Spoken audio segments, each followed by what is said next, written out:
Trabalhar no Instituto Médico Legal nunca me assustou. Quando se lida com corpos todos os dias, a morte se torna algo banal, quase mecânico. Eu sou técnico em necrópsia há 5 anos e, para mim, abrir um cadáver, analisar a causa da morte e encaminhá-lo para a liberação faz parte da rotina. Nada além disso. Mas naquela noite, algo mudou. Meu turno começava às 22 horas e terminava às 6 horas. Sempre gostei do expediente noturno. Menos movimento, menos pessoas, menos ruído. Apenas eu, um médico legista e um segurança na recepção. Como de costume, tomei meu café forte, assinei meu ponto e fui direto para a câmara fria, onde ficam os corpos antes da autópsia. A temperatura na geladeira do IML gira em torno de 4 graus. É frio, mas suportável com o jaleco grosso. Entrei para verificar a lista dos corpos armazenados e me certificar de que estava tudo certo. O cheiro de formol misturado com algo metálico já não me incomodava. Na prateleira metálica da frente, um corpo recém-chegado estava coberto por um lençol branco. Era um homem, vítima de um acidente de moto. O corpo já havia sido limpo, mas o impacto tinha sido violento. Rosto desfigurado, ossos quebrados, um braço praticamente esmagado. Anotei o número de registro na prancheta e continuei a conferência. Havia mais 3 corpos armazenados ali, aguardando exames e liberação para o velório. Tudo parecia normal, até que ouvi o barulho. Era um som seco, um toque, toque, toque, vindo da prateleira mais ao fundo. Meu coração acelerou. Fiquei parado por alguns segundos, tentando entender de onde vinha aquilo. Meu cérebro procurava explicações racionais. Talvez um saco plástico se mexendo com o ar da refrigeração, talvez alguma prateleira mal encaixada, rangendo com o peso. Mas, por precaução, resolvi verificar. Aproximei-me da prateleira, onde o som parecia ter origem. Era um dos corpos que havia dado entrada no dia anterior. Homem, cerca de 50 anos, encontrado morto em casa por causas naturais. Um caso simples, sem mistérios. Respirei fundo e puxei levemente a gaveta metálica. O corpo estava ali, imóvel, coberto até o peito pelo lençol branco. Olhei rapidamente para o rosto dele, pálido, sem expressão, sem qualquer sinal de que algo estivesse errado. Soltei o ar em alívio. Talvez fosse coisa da minha cabeça. Mas quando me virei para sair, o barulho voltou. Dessa vez, mais forte. Um tum seco e direto. Gelei. O barulho veio da mesma gaveta. E foi nesse momento que a ficha caiu. Eu estava sozinho dentro da geladeira do IML, cercado por corpos que, por definição, não deveriam se mexer. Se você chegou até aqui na história, aproveita para se inscrever no canal, deixar seu like e compartilhar com seus amigos. Isso ajuda muito e garante que eu continue trazendo mais histórias como essa. Apertando os dedos na prancheta, engoli seco. Não havia motivo para um corpo se mexer. Mesmo que houvesse gases post-mortem, um espasmo muscular, aquilo não explicava o som que eu ouvi. Meu instinto me dizia para sair dali, mas minha lógica insistia que eu precisava conferir. Com a respiração pesada, voltei para a prateleira e puxei a gaveta novamente. O corpo estava exatamente como antes, sem movimentos, sem nada estranho à primeira vista. Mas então, reparei em um detalhe que não estava lá antes. As pontas dos dedos estavam sujas, como se ele tivesse tocado em alguma coisa. Ou tentado segurar algo. Meu estômago revirou. O que quer que estivesse acontecendo, eu não queria descobrir sozinho. Fechei a gaveta rapidamente, travei o compartimento e saí da câmara fria. O resto da noite transcorreu silenciosa. Não ouvi mais nada, não vi nada de diferente, mas a sensação de que algo estava errado não saiu da minha cabeça. Na manhã seguinte, quando o legista chegou, comentei sobre o que tinha acontecido. Ele riu, dizendo que provavelmente era impressão minha. Mas quando abriu o relatório do corpo que eu havia ouvido o barulho, ele parou. Isso não faz sentido, murmurou franzindo a testa. O atestado de óbito indicava morte por causas naturais. Mas os exames da necrópsia mostravam algo que ninguém esperava. Havia arranhões internos nas unhas, como se antes de morrer ele tivesse tentado sair de algum lugar. O legista folheava o relatório com a testa franzida, os olhos se movendo rapidamente pelas páginas. Eu permaneci em silêncio, sentindo um nó no estômago enquanto observava sua reação. "Isso tá errado", ele disse, quase num sussurro. "O quê?" Perguntei, tentando ignorar a sensação de que meu turno da noite ainda não tinha acabado de verdade. Ele virou o relatório para mim, apontando uma das anotações. O exame toxicológico não mostrava nenhuma substância estranha no organismo, nenhuma droga, nenhum veneno. Mas havia uma observação peculiar: sinais de esforço nas mãos e nos braços, pequenos hematomas, microfissuras nos dedos e nas unhas, como se ele tivesse tentado se mexer. "Tem certeza de que ele já estava morto quando chegou aqui?" Perguntei. O legista me olhou de forma estranha, como se a pergunta fosse absurda. A ambulância declarou óbito no local. Não havia pulso, não havia respiração, o corpo estava rígido. Ele pausou e tamborilou os dedos na mesa. "Mas essas marcas..." Ficamos alguns segundos em silêncio, apenas encarando o papel. A questão era simples, mas perturbadora. Se o homem estava morto, por que havia marcas de esforço nos dedos? Ou pior, se ele não estava realmente morto quando foi colocado na geladeira? Eu me senti enjoado. Levantei-me e fui até o arquivo digital consultar o laudo da remoção. O registro indicava que o corpo foi encontrado na própria casa, deitado na cama, com sinais de parada cardiorrespiratória. O óbito foi constatado por um paramédico e, sem sinais de violência, o corpo foi encaminhado diretamente para o IML. Tudo parecia seguir o protocolo, mas então algo me chamou a atenção: o horário da remoção. A ambulância foi chamada às 21h47. O óbito foi declarado às 22h05 e o corpo chegou ao IML por volta das 23h30, quase 1h30 depois. Meu turno começou às 22h. Quando cheguei, esse homem já estava morto, mas eu ouvi aquele barulho perto das 2h da manhã. 3 horas depois, o legista levantou-se abruptamente. "Eu vou pedir uma reanálise desse corpo. Isso pode ser só um erro na documentação, mas se houver qualquer chance de que ele não terminou a frase. Nenhum de nós queria dizer em voz alta o que estava passando pela nossa cabeça, porque a verdade era assustadora demais. 2 horas depois, um novo exame foi autorizado. O corpo foi retirado da câmara fria e colocado na mesa de análise. O legista usava luvas cirúrgicas, examinando as mãos do cadáver com atenção. Eu observava do outro lado da sala, sem conseguir desviar o olhar. Foi então que ele notou algo que havia passado despercebido antes. "Olha isso", ele apontou. Sob as unhas do homem havia pequenos resquícios de tinta. Não qualquer tinta, tinta azul. Por um momento, aquilo não fez sentido. Mas então minha mente começou a conectar os pontos. Na prateleira metálica dentro da geladeira, cada corpo tem um número de identificação marcado com tinta permanente azul. Se havia tinta azul nas unhas dele, significava que ele tinha tentado tocar na parte interna da gaveta. Meu estômago embrulhou. Eu ouvi ele se mexendo. Murmurei, mais para mim mesmo do que para o legista. O médico expirou lentamente. "Pode ser reflexo post-mortem", ele tentou argumentar, mas eu percebi que nem ele acreditava nisso. Eu sabia que às vezes ocorriam espasmos após a morte, mas aquilo não parecia um espasmo. E se ele não estivesse morto quando chegou aqui? Perguntei, sem conseguir evitar. O legista me olhou, hesitante. "Isso é grave demais para a gente especular", disse, tentando manter o tom profissional. "Vou entrar em contato com a equipe da remoção e com o hospital. Alguém errou. E se esse cara foi declarado morto sem estar, ele não precisou terminar." Eu senti um frio percorrer minha espinha. Porque se isso fosse verdade, significava que aquele homem tinha passado horas dentro da geladeira do IML, acordado, congelando lentamente, tentando sair.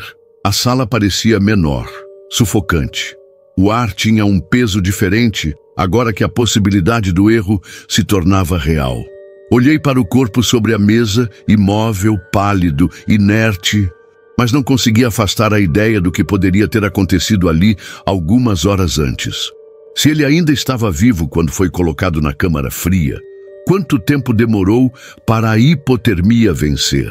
Quanto tempo ele permaneceu consciente antes de perder os sentidos? A resposta me deixou nauseado. O legista tirou algumas fotos das mãos do cadáver e solicitou que raspagens fossem feitas sob as unhas para análise.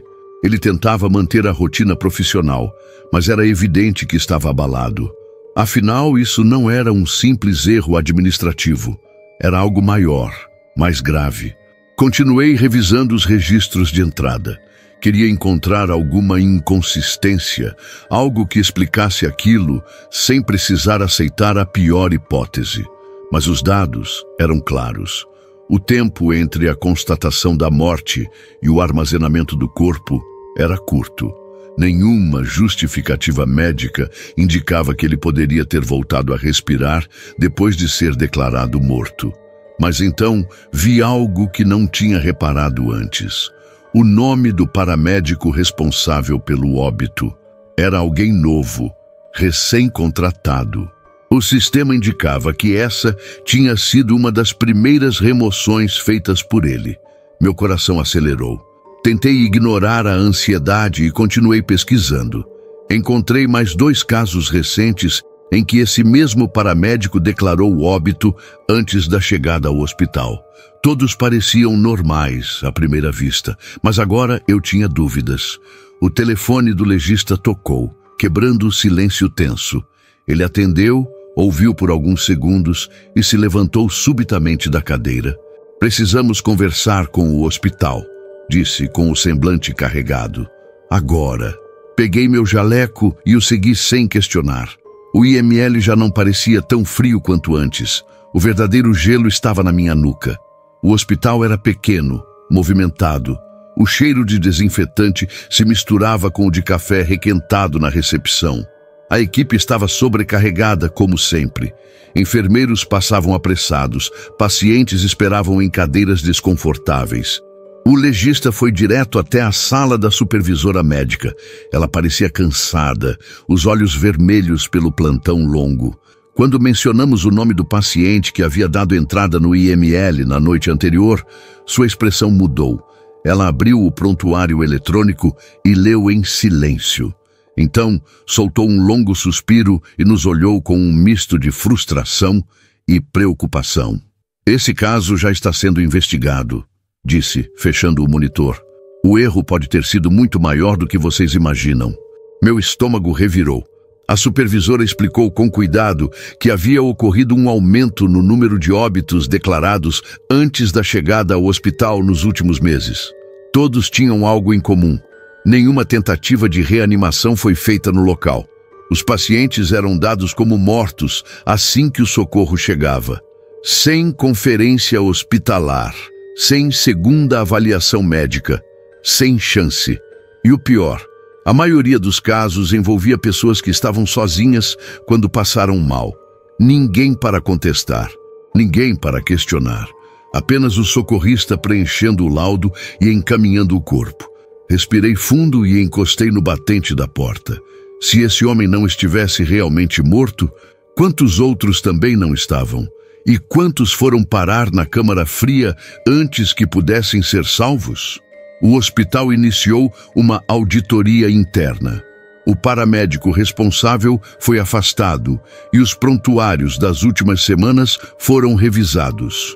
Muitos casos estavam dentro do padrão esperado, mas outros levantaram suspeitas. O que mais me assombrou foi perceber que isso podia acontecer com qualquer um, comigo, com você, com qualquer pessoa que passasse mal sozinha e dependesse do julgamento de um estranho para ter uma segunda chance. Os laudos foram revisados, as falhas foram expostas. Mas a pergunta que me perseguia não podia ser respondida pelos relatórios. O que aquele homem sentiu quando abriu os olhos e percebeu onde estava? Quanto tempo ele bateu na gaveta antes de perder a consciência? E pior ainda, se eu não tivesse ouvido aquele som, ninguém teria descoberto nada. Quantos mais nunca foram ouvidos? A auditoria começou a revirar registros, entrevistas foram feitas e a equipe do hospital estava cada vez mais desconfortável. Era evidente que algo estava errado, mas ninguém queria admitir a gravidade da situação. O erro de um socorrista inexperiente já era preocupante, mas e se não fosse um erro isolado? Os corpos que passaram pelo IML nos últimos meses estavam sendo revisados. O legista pediu autorização para reanalisar alguns dos prontuários mais recentes, focando naqueles declarados mortos antes da chegada ao hospital. Eu acompanhei de perto as análises e cada novo detalhe reforçava um pensamento perturbador. Aquilo não parecia apenas uma falha casual, mas um padrão. Pessoas sem histórico grave de saúde, sem sinais claros de morte imediata, eram removidas de suas casas e nunca chegavam ao hospital. Nenhuma tentativa de reanimação, nenhuma segunda avaliação. O ciclo era sempre o mesmo. Um chamado, um laudo rápido e o encaminhamento para o IML. Naquela noite, de volta ao meu turno, tentei manter a rotina. A temperatura da câmara fria parecia ainda mais pesada do que antes. Cada prateleira metálica carregava um peso psicológico que nunca havia me afetado até então. Abri uma das gavetas para checar um novo corpo que havia chegado algumas horas antes. Fiz a conferência da etiqueta, verifiquei se o número batia com o registro e cobri novamente com o lençol. Tudo normal, mas, ao me virar para sair, um detalhe fez meu sangue gelar. A prateleira do fundo, a mesma de onde ouvi o barulho na outra noite, estava marcada. A tinta azul na superfície metálica parecia recém-riscada, levemente desgastada, como se alguém tivesse arrastado os dedos sobre ela. Era a prateleira onde aquele homem esteve antes de ser removido para a necrópsia. Me aproximei devagar, sentindo minha própria respiração pesar. Passei a mão sobre a marca e percebi que a tinta não havia sido raspada acidentalmente. Os riscos eram longos, irregulares, espaçados exatamente como dedos tentando encontrar apoio. Minhas pernas ficaram pesadas. Me afastei rapidamente tentando racionalizar. Talvez o metal estivesse apenas desgastado. Talvez algum movimento na hora da remoção tivesse causado aquilo. Mas a verdade já estava cravada na minha mente. Alguém tentou sair dali e falhou. O barulho que ouvi naquela noite não era fruto da minha imaginação. Eu não estava sozinho dentro daquela câmara fria. E a última pessoa que esteve ali também não deveria estar. A sensação de claustrofobia tomou conta do ambiente. A câmara fria nunca me incomodou antes, mas agora cada gaveta parecia uma história sem resposta. Quantos tinham sido declarados mortos sem estar? Quantos tinham passado pelo mesmo desespero? Puxei a prancheta e chequei a lista dos corpos armazenados. Todos devidamente registrados, todos com documentação em dia. Mas agora, depois de tudo que descobri, a papelada já não significava nada para mim. A pergunta real era outra. Quantos deles ainda estavam vivos quando chegaram aqui? E quantos nunca deveriam ter sido trazidos? As horas seguintes foram angustiantes. Cada pequeno ruído dentro do IML fazia meu corpo reagir, os sentidos aguçados, como se esperassem algo se mover no escuro. Mas nada acontecia. O silêncio absoluto daquela câmara fria agora era pior do que qualquer som. A prateleira marcada não saía da minha cabeça. O homem esteve ali, consciente, tentando sair. Sua pele deve ter colado no metal gelado, seus pulmões queimando com o ar congelante. Tentou gritar, tentou bater, ou percebeu rápido demais que era inútil. As luzes fluorescentes tremulavam levemente, algo comum naquele prédio antigo. Mas agora cada piscada me fazia sentir um arrepio. O relatório do hospital havia confirmado. Ele não deveria estar morto. Um erro, um julgamento apressado, uma decisão tomada sem cuidado. Mas isso explicava apenas aquele caso. E os outros? Cada gaveta de metal agora parecia carregar uma história semelhante. Quantos vieram antes dele? Quantos passaram por aquele processo sem que ninguém suspeitasse? O pensamento foi interrompido por um som baixo, uma vibração fraca, quase imperceptível. Parei, segurando a respiração. Talvez fosse apenas algum ajuste na refrigeração, algum cano expandindo com a mudança de temperatura. Mas então veio de novo, dessa vez mais forte. Uma pancada seca, abafada, vinda do fundo da câmara fria. Meus músculos travaram. O som ecoou na minha cabeça, como se tentasse me puxar de volta para aquela madrugada em que ouvi algo parecido. Tentei racionalizar. O prédio era antigo, cheio de estruturas metálicas que se contraíam com o frio. Mas antes que pudesse completar o pensamento, o som veio novamente. Dessa vez, mais alto. Dessa vez, mais perto. Minhas mãos suavam, mas não consegui me mexer. Então, o silêncio voltou. Um silêncio tão profundo que o próprio ar parecia pesar. Olhei para a prateleira marcada, para as manchas de tinta azul, para a gaveta que eu sabia exatamente qual era. E então, o pior aconteceu. O metal rangeu, lentamente, como se algo estivesse se movendo. Como se algo estivesse tentando sair.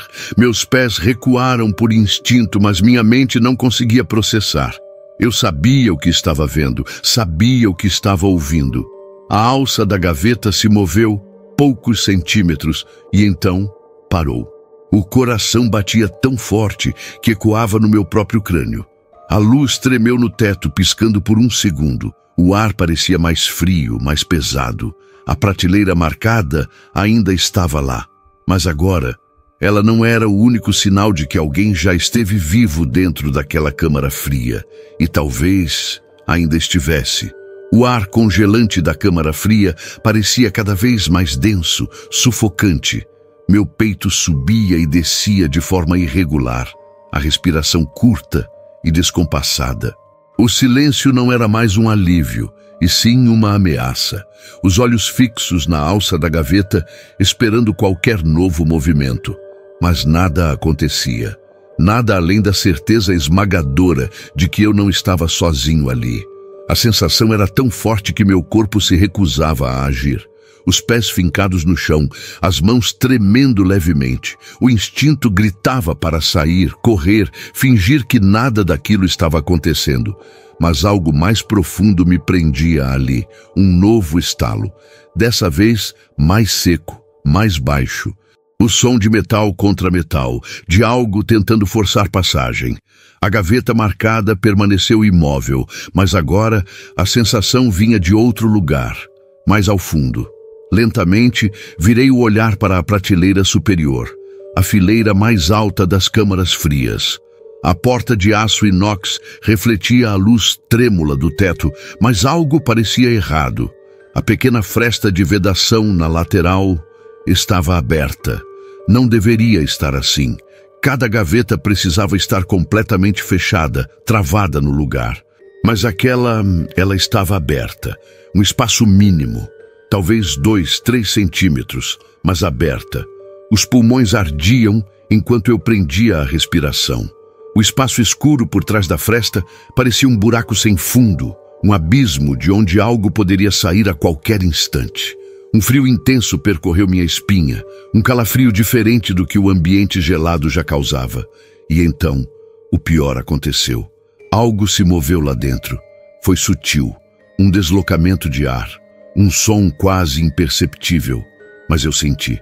Senti nos ossos, no sangue, na pele arrepiada. Algo estava lá dentro e estava acordando.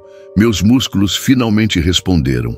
Me afastei devagar, os passos leves, controlados, como se qualquer movimento brusco pudesse chamar atenção para mim. O corpo inteiro tremia. Não era frio, era medo. Medo de descobrir o que havia naquela fresta. Medo de saber quem ou o que estava ali dentro. Mas antes que eu pudesse dar mais um passo, o metal rangeu outra vez. Dessa vez, alto, longo. A fresta se alargou alguns centímetros. A porta estava se abrindo e algo estava saindo. O ar se tornou insuportavelmente pesado, como se toda a pressão do ambiente estivesse concentrada naquela fresta que agora se alargava lentamente. Meu coração disparava e eu sabia que não poderia mais ignorar o que estava prestes a acontecer. Cada segundo parecia uma eternidade. O som do metal rangendo era a única coisa que eu ouvia. O chão estava congelado sob meus pés, mas o frio não vinha da temperatura do ambiente. Vinha da sensação de que algo estava se libertando. A gaveta finalmente se abriu totalmente. Lá dentro, o espaço estava vazio, exceto pelo que restava do corpo. Mas não era só isso. As extremidades dos dedos, da pele, estavam esmagadas, como se ele tivesse tentado com todas as forças sair de lá, arranhando e forçando cada polegada do espaço. As marcas nas unhas estavam mais evidentes, agora sangrentas, como se ele tivesse lutado contra um inimigo invisível. O que eu vi, o que estava diante de mim, não era um corpo que havia sido acidentalmente esquecido ou negligenciado. Era um corpo que tinha tentado escapar. Tinha tentado sair, se libertar da câmara fria, da morte. O reflexo de uma luta final, silenciosa e desesperada, ecoando nas paredes geladas. Eu não conseguia mover. Meu corpo estava paralisado de medo. Mesmo quando o som de algo se mexendo ao fundo da câmara fria voltou a acontecer, eu não conseguia agir. A sensação de que o que estava ali não era mais apenas carne e osso, mas algo marcado pela experiência, pelo terror de ter se visto como uma vítima do sistema, me aterrorizava ainda mais. O som do metal foi interrompido abruptamente. O silêncio voltou, pesado e opressor. Algo estava se aproximando, algo que eu sabia que não deveria estar ali, que não deveria ter vindo até mim.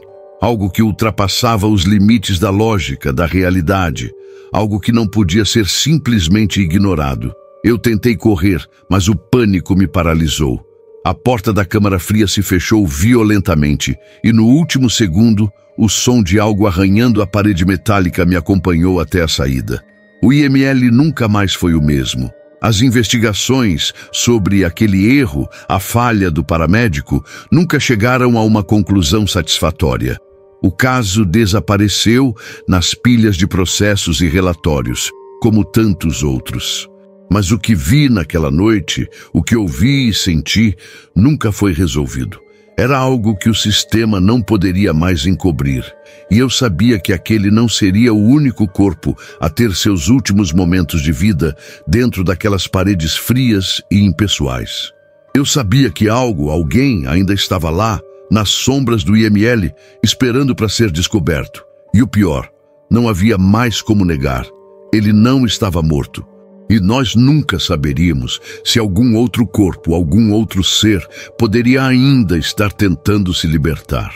O IML continuou com sua rotina, com sua frieza e com seus corpos.